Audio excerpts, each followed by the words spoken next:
Good morning. The subject of today's video is, are you a mug punter?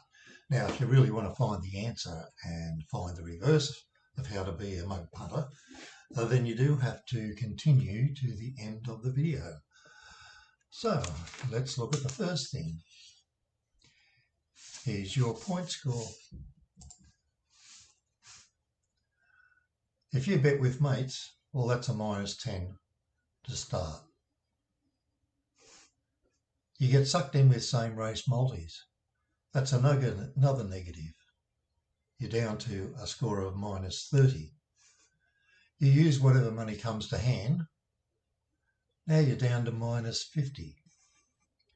You don't have a dedicated bank. You're down to -80. Did I tell you I'm dyslexic? So sometimes I spell things wrong. You don't have an investment plan. You're down to -100%. So you are definitely a mug punter. In the mug punter stakes, you're a winner. Congratulations. Now, how you can actually win. Now, this is the part where you've got to keep your wits about you and stay listening.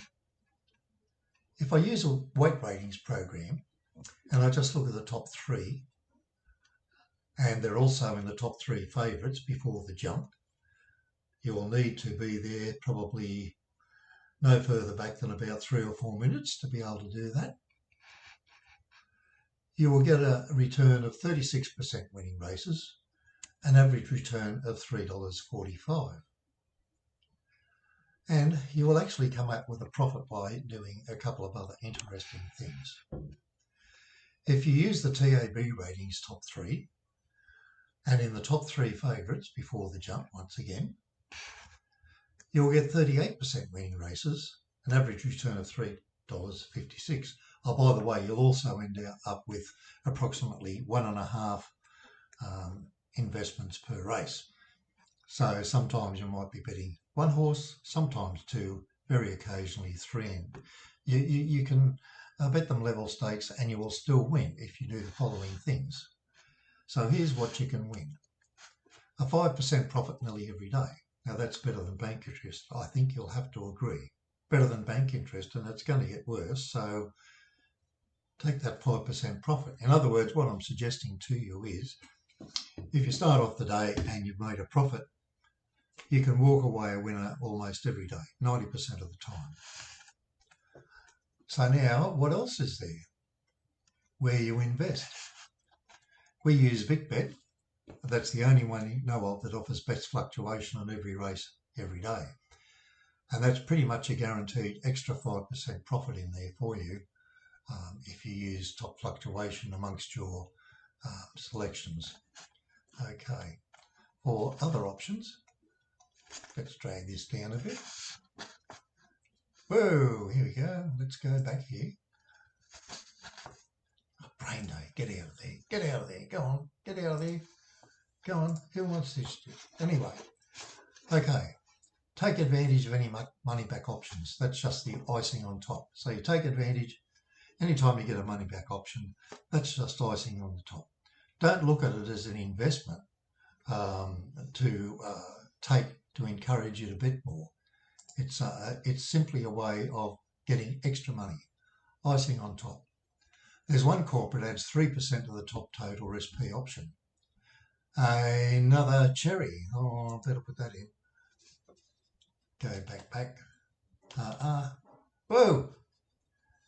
Man, oh man, oh man. Okay, that's dyslexia for you. How do you know you're doing it right? Simple. You have more winning days than losing days, and you're not relying on a gut feeling or information from a mate who is not a professional form analyst to use yet another long shot.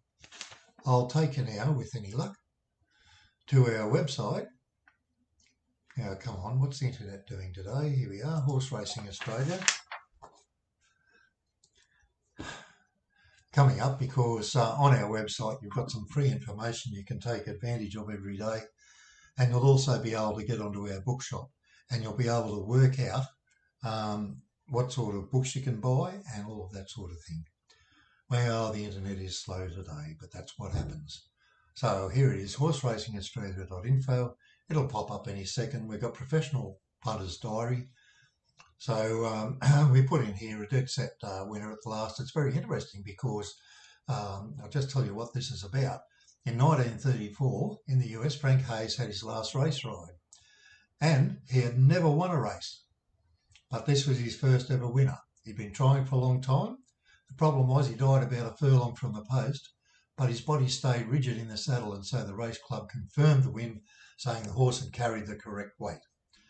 And the other one, interesting, in Australia in the 70s, Ray Selkrig fell from his mount near the line at Kembla, but he was caught up in the stirrup and dragged to the post. Similarly, it was declared the horse had carried the weight, so therefore you win. That's just a couple of creepy things. And if you want to get some cheap ebooks, etc., you can click here to shop. And when you've got there, you've got selections, membership, free betting tools, and Winform books. There's a minimum investment of $11 just to cover the processing cost. And there are quite a few books on sale now. That's all there is. Thanks for watching the video.